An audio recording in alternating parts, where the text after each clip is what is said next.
ان کے قطعات شامل ہیں اور ان قطعات کی تعداد ہے 29۔ کتاب کا دیباچہ یعنی بانگ درا کا دیباچہ جو ہے وہ سر عبد القادر نے لکھا تھا۔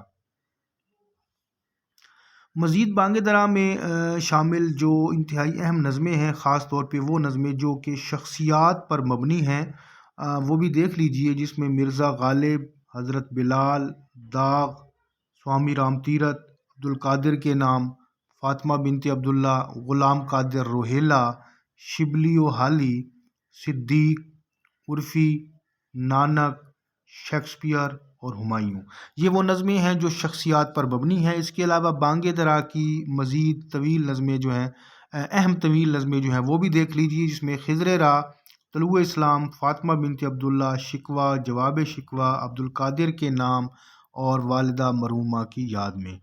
بانگ درا میں کچھ ماخوذ نظمیں بھی ہیں جو کہ انگریز شاعروں کی نظموں سے ترجمہ کی گئی ہیں۔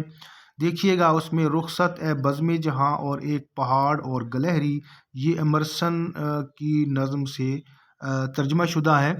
اسی طرح عشق اور موت جو کہ ٹینیسن کی نظم سے ماخوذ ہے۔ پیام صبح یہ لانگ فیلو کی نظم سے ترجمہ کی گئی ہے۔ اسی طرح ہمدردی نظم ہے علامہ اقبال کی جو کہ ولیم کوپر کی نظم کا ترجمہ ہے، اور اسی طرح آفتاب نظم جو ہے وہ گایتری کی نظم کا ترجمہ ہے۔ دوسرا ان کا جو شعری مجموعہ ہے اردو، وہ ہے بال جبریل۔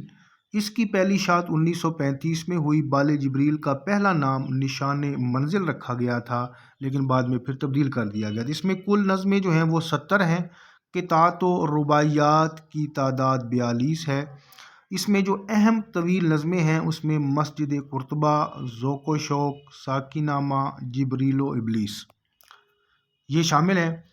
تیسری ان کی اہم جو اردو شعری مجموعہ ہے ان کا، وہ ہے ضرب کلیم۔ اس کی پہلی شاعت جو ہے وہ 1936 میں ہوئی، اور اس کتاب کو انہوں نے عنوانات کے لحاظ سے 6 حصوں میں جو ہے وہ تقسیم کیا ہے۔ ان حصوں کے نام دیکھ لیجئے۔ پہلا حصہ جو ہے وہ اسلام اور مسلمان کے نام سے، دوسرا حصہ تعلیم و تربیت، تیسرا حصہ عورت کے نام سے ہے اور اس میں 9 نظمیں شامل ہیں، چوتھا حصہ ادبیات فنون لطیفہ، اس میں 40 نظمیں ہیں، پانچواں حصہ جو ہے اس کا نام ہے سیاسیات مشرق و مغرب اور اس میں 35 نظمیں ہیں، چھٹا حصہ محراب گل افغان کے نام سے ہے، اور جو اس کا پرانا نام تھا کتاب کا وہ تھا سورہ اسرافیل، اور اس کا انتصاب جو ہے وہ سر حمید اللہ خان جو کہ افغانستان کے فرمانروا تھے اس کے نام ہے۔ اس کتاب کو اقبال نے حالات حاضرہ کے خلاف اعلان جنگ قرار دیا ہے، اور یہ کتاب کے شروع میں لکھا ہوا بھی ہے۔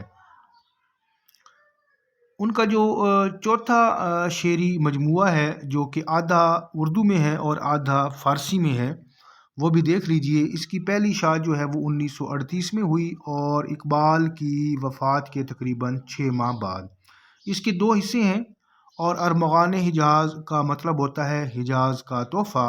پہلا حصہ اردو ہے اور اس میں 13 رباعیات اور 12 نظمیں شامل ہیں۔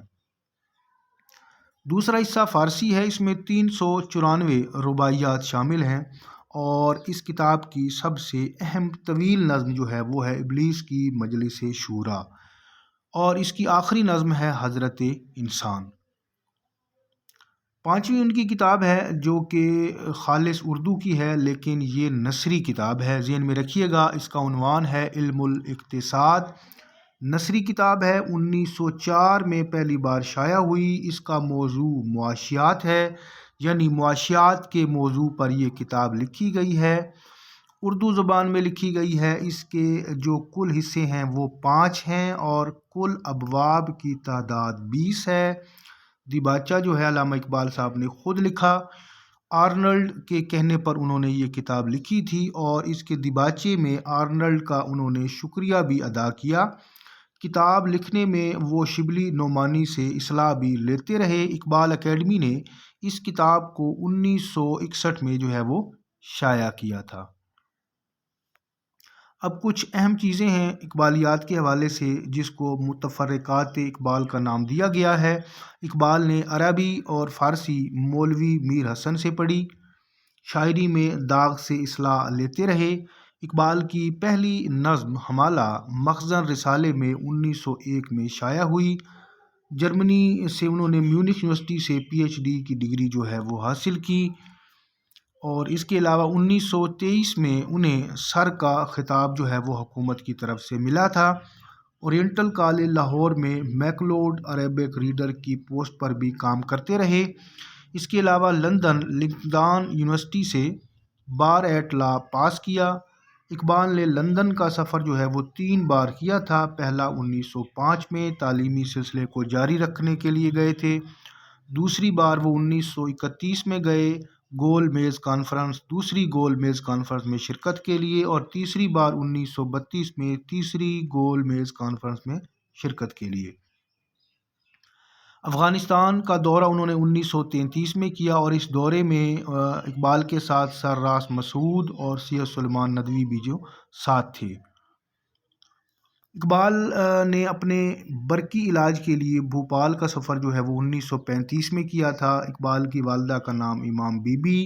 اقبال کی پہلی شادی 1893 میں کریم بی بی سے ہوئی، یعنی ان کی پہلی بیگم کا نام کریم بی بی، اور پہلی بیگم سے جو ان کی اولاد ہوئی اس میں معراج بی بی اور آفتاب اقبال، اور پہلی بیوی کا تعلق جو ہے وہ گجرات سے تھا۔ دوسری شادی 1911 میں، بیوی کا نام سردار بیگم تھا، اور ان سے بھی ایک بیٹا اور ایک بیٹی تھی، یعنی جاوید اقبال اور منیرہ بانو، اور دوسری بیگم یعنی سردار بیگم کا تعلق جو ہے وہ لاہور سے تھا۔ تیسری شادی 1912 میں ہوئی، اور تیسری بیگم کا نام تھا مختار بیگم، اور ان کا تعلق لدھیانہ سے تھا۔